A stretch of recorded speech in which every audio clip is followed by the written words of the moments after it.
Oh, I mean, I should have done this before, but I had my tree guy come in, paid him $3,500 to rip down all these trees, grind all the stumps. So it was a lot crazier looking before, but this will do. This is staying, not my choice. I would rather just rip it out. So we're taking that fence section out. We have great access. Got machines back here. Power lines up above. We are not planting a big massive tree, but we are doing some stuff. I don't really remember what we're doing, but we're doing something. I think that was a very informative introduction to you. $140,000 for a landscaping job. I know most of you would say, T, I can buy a house for that much. I get that. However, this house right here was probably $3 million, and it's in a really fancy town called Los Gatos. That's right, the cats. And I'm going to talk about employees on this one because a lot of you have trouble finding good employees and keeping good employees. And one of the secrets to finding and keeping good people is you have to hire. You have to take a chance. A certain person came into my life and he said, T, I want to be your project manager. And I was like, you know what? That sounds like a fantastic offer. I've been looking for a project manager, but I just couldn't figure it out. And obviously, the project manager has to have prior experience. And this kid, he did. And he came to me and we worked out a deal. We did some training. We did 3 interviews. He passed the 3 interviews.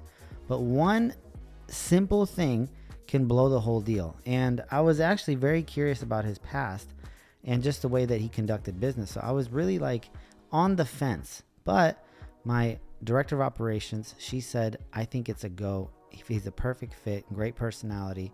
He falls in line with our mission statement and the way our company culture is. So I was like, let's do it. Let's go. I'm ready. I'm ready to go to the next level because I found myself going to these job sites every single day, as I should. A lot of you, when you get into business, you think you're Mr. Hotshot Boss Man and you don't have to show up to these job sites. Just understand when you're starting out, even in the later on years, 4, 5, 6, 7 years down the road, if you don't show up to these job sites, mistakes will happen. And the small mistakes can turn into big mistakes. And eventually, one mistake can cost you 20 bands. Like $20,000 mistake on this particular job would have been the entire profit, probably even more. I would have had to shell out of my pocket just to pay for this. So be very cautious when you start getting too cocky and too confident and you start walking off the job site and being, I'm the shit, I'm the boss, I'm the big boss. I don't have to come here. I have employees. Wrong attitude. That is exactly how you fail and you go bankrupt. So we made a deal, and this kid and I, will call him Billy.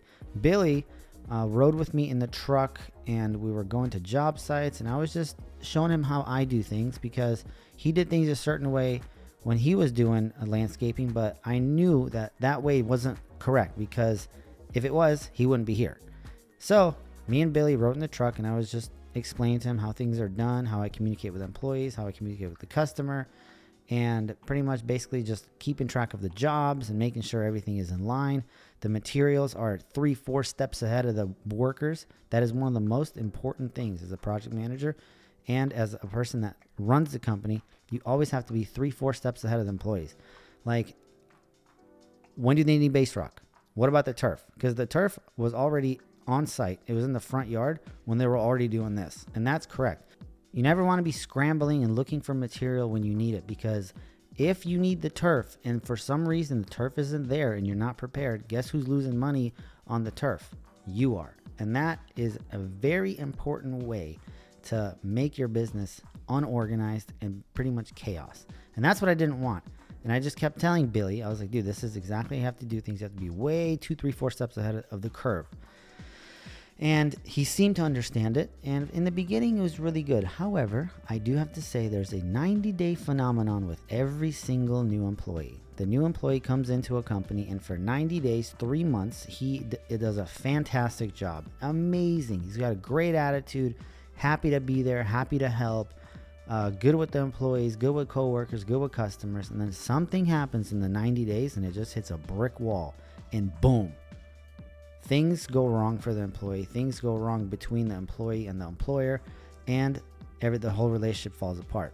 And I actually brought this up to Billy. I said, dude, This is exactly what happens. The 90-day phenomenon, I know about this because I studied this in sales a lot. 90-day phenomenon is a real thing. And I told him about this, and he assured me. He said, no, I'm not going to have a 90-day phenomenon. I got this. I'm like, okay, bro, you got it. Let's roll. I believe in you. I trust you, and I'm willing to take that chance. So we went with it. And as expected, for the next 30, 45, 60 days, everything was going perfect. Everyone was getting along. But for some reason, something happened about the 80th day. Billy and one of my guys, my main guy, Jose, they didn't see eye to eye. Something happened. I don't know what happened, okay? But there seemed to be a little bit of tension between them.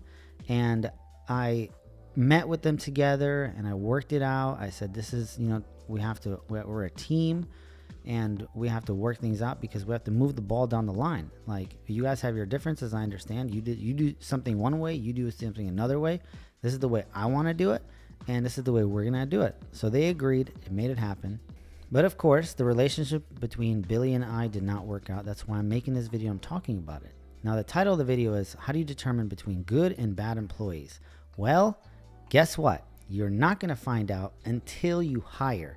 Now, do I regret hiring Billy and paying him, thousands and thousands of dollars to be in the company for 3-4 months? No. Have I learned from it? Yes. Do I know what to do better?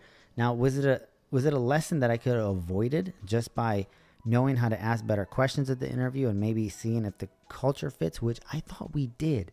We really did. We have some really awesome questions to ask, but still, it didn't work out. Sometimes relationships between employer and employee just don't work out, and it's unfortunate because I actually thought Billy would be a good fit for Applewood and I, but it wasn't, and that's okay. I'm okay with that.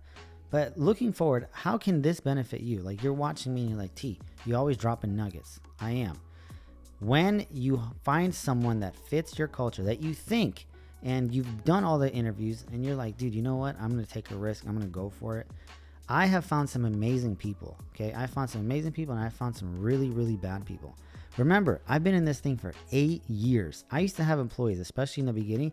They used to show up to the job site sober, and he used to leave at the end of the day hammered. Like, the dude was drinking. And I kind of knew, but I kind of didn't. I knew, like, at lunchtime they were having beers, but because I was so new to the business, and I was so... what is the word I want to say? Like, kind of naive. I was like, dude, you know what? I can't afford not to have these guys because this is the best I can get. Like, boys, I really did try to find really good guys. But in the beginning, when you're starting out, you don't have a reputation. You don't even have that much money. Like, you're just struggling to start. You can't afford not to hire someone, especially even though the guy used to drink on the job. Okay, and I know it sounds bad, and you're like, T, why would you hire someone like that? Of course I didn't hire the guy that drinks, okay?